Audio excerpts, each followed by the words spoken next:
परिवार, नफरत, प्यार के जटिल रिश्ते और साजिश से युक्त मनोरंजक व रोमांचक वेब सीरीज मिथ्या का पहला सीजन Zee5 पर 18 फरवरी 2022 से स्ट्रीम होना शुरू हुआ था, जिसका निर्देशन रमेश सिप्पी ने किया था। अब लगभग 1.5 साल बाद उसी का दूसरा सीजन मिथ्या 2 द डार्कर चैप्टर 31 अक्टूबर से Zee5 पर स्ट्रीम हो रहा है।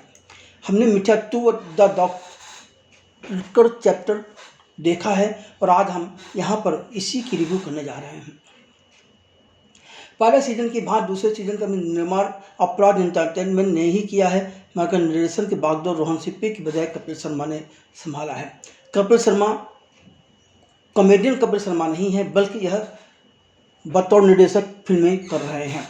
निर्देशक बदलते ही दूसरा सीजन पहले के मुकाबले काफ़ी कमज़ोर व उबाऊ हो गया है। दर्शक की सोच यही कहती है कि पहले सीजन के मुकाबले दूसरा सीजन ज़्यादा बेहतर और ज़्यादा रोचक होना चाहिए। अमूमन कलाकार भी इसी सोच के साथ अपनी फिल्म या सीरीज़ का दूसरा सीजन लेकर आता है, मगर वेब सीरीज मिथ्या के सर्जक बुरी तरह से मात खा गए हैं। जहाँ तक मिथ्या 2 द डार्कर चैप्टर की कहानी का सवाल है, तो 30 से 35 मिनट के 6 एपिसोड यानी कि लगभग 3 घंटे की अवधि वाले मिथ्या की कहानी 2 सौतेली बहनों जूही अधिकारी, जिसके किरदार में हुमा कुरैशी हैं, और रिया राजगुरु, जिसके किरदार में अंकिता दसानी हैं, की ही कहानी है। दूसरे सीजन की कहानी वहीं से शुरू होती है जहां पर पहला सीजन खत्म हुआ था। रिया राजगुरु का मकसद केवल जूही अधिकारी के जीवन में दुखों का अंबार लाना है और उसके बेटे यश को अपने साथ ले जाना है। रिया को जूही से ज़बरदस्त नफरत है। दूसरे सीजन के पहले एपिसोड की शुरुआत में ही जूही अधिकारी के नए उपन्यास धुन को लेकर जूही पर एक महत्वाकांक्षी लेखक अमित चौधरी, जिसे नवीन कस्तूरिया निभा रहे हैं, ने साहित्यिक चोरी का आरोप लगाया है। जूही के प्यारे पिता व मशहूर लेखक डॉक्टर अंकित त्यागी, इस किरदार में रंजीत कपूर है, ने अपने रहस्यों को हमेशा अपने सीने के करीब रखते आए हैं। वह अपनी बेटी जूही के आसपास भी दुख को फटकने नहीं देना चाहते। जब उन्हें पता चलता है कि अमित चौधरी नामक किसी नए उभरते लेखक ने उनकी बेटी पर चोरी का इल्ज़ाम लगाया है, तो वह खुद बिना जूही को बताए अमित से मिलकर सारा मामला रफा दफाना चाहते हैं। मगर उन्हें क्या पता था कि अमित चौधरी के पीछे सारा दिमाग तो रिया राजगुरु का है।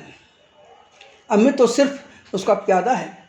डॉक्टर त्यागी रिया राजगुरु के जाल में ऐसा फंसते हैं कि एक दिन वह आत्महत्या कर लेते हैं। त्यागी को अपनी प्रेरणा मानने वाले अमित चौधरी के सामने धीरे धीरे रिया का असली चेहरा आता जाता है और वह खुद को रिया के सामने पूरी तरह से फंसा हुआ पाता है। अमित अपनी तरीके से रिया को सही राह पर लाने का असफल प्रयास करता रहता है। एक दिन रिया ऐसे हालात बना देती है कि रिया के सामने ही अमित को अरुण की हत्या करनी पड़ जाती है। यह वही अरुण है जो कि रिया के लिए कई बार अपनी ज़िंदगी दांव पर लगा चुका है। रिया के कहने पर अरुण ने ही रिया के पिता राजगुरु की हत्या की थी। दूसरे सीजन की कहानी का अंत जिस तरह से किया गया है, उससे एहसास होता है कि इसका अगला सीजन भी आएगा। जहाँ तक सवाल मिथ्या के दूसरे सीजन मिथ्या 2 द डार्कर चैप्टर देखने का है, तो यह दूसरा सीजन अपने नाम के अनुरूप नहीं है।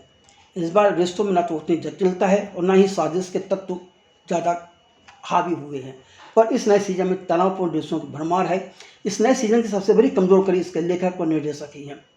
दर्शक को पहले एपिसोड में ही पता चल जाता है कि रिया राजगुरु ही अमित चौधरी से सारा खेल करवा रही है।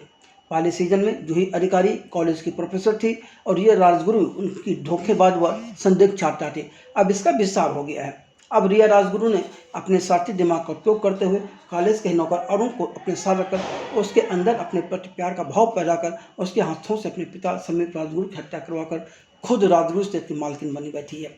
मगर यह सारी बातें संवादों में हैं। रिया राजगुरु को कोई भी साजिश करते हुए नहीं दिखाया गया।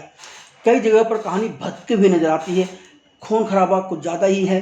6 एपिसोड के सीजन में किसी भी एपिसोड में ऐसे तत्वों का नहीं है जिसके चलते दर्शक तक की लगाए देखता रहे। सीजन 2 में रिया राजगुरु अपने सौतेले पिता से अपनी पहचान पाने के लिए विश्वासघात और बदले की आग में जल रही है, जिसके चलते उसके लिए नैतिकता कोई मायने ही नहीं रखते। ऐसे इंसान के मनोविज्ञान को सही ढंग से चित्रित करने में लेखक और निर्देशक बुरी तरह से मात खा गए हैं। अपने सौतेले पिता से खुद को बेटी स्वीकार करवाने के लिए जो कदम रिया उठाती है वह उसकी विकृत मानसिकता का ही परिचायक है, और यह बात निर्देशक उभार नहीं पाए और न ही अवंतिका दासानी के अभिनय से यह बात कहीं उभर कर आती है। यह सीरीज तो अवंतिका को धन के लालची और दूसरों का अपने हित में उपयोग करने वाले इंसान के रूप में उभारती है। जहाँ तक कलाकारों के अभिनय का सवाल है तो जूही अधिकारी के किरदार में हुमा कुरैशी का अभिनय जरूर शानदार है। उनका अभिनय काफ़ी सधा हुआ है। खुरपा साहित्य चोरी का झूठा इल्जाम लगने के बाद जूही जिस स्टेज से गुजरती है उसका सजीव चित्रण करने में हुमा कुरैशी कामयाब रही हैं। जूही के प्रति लोगों से सहानुभूति बटोरने में भी हुमा कामयाब रहती हैं।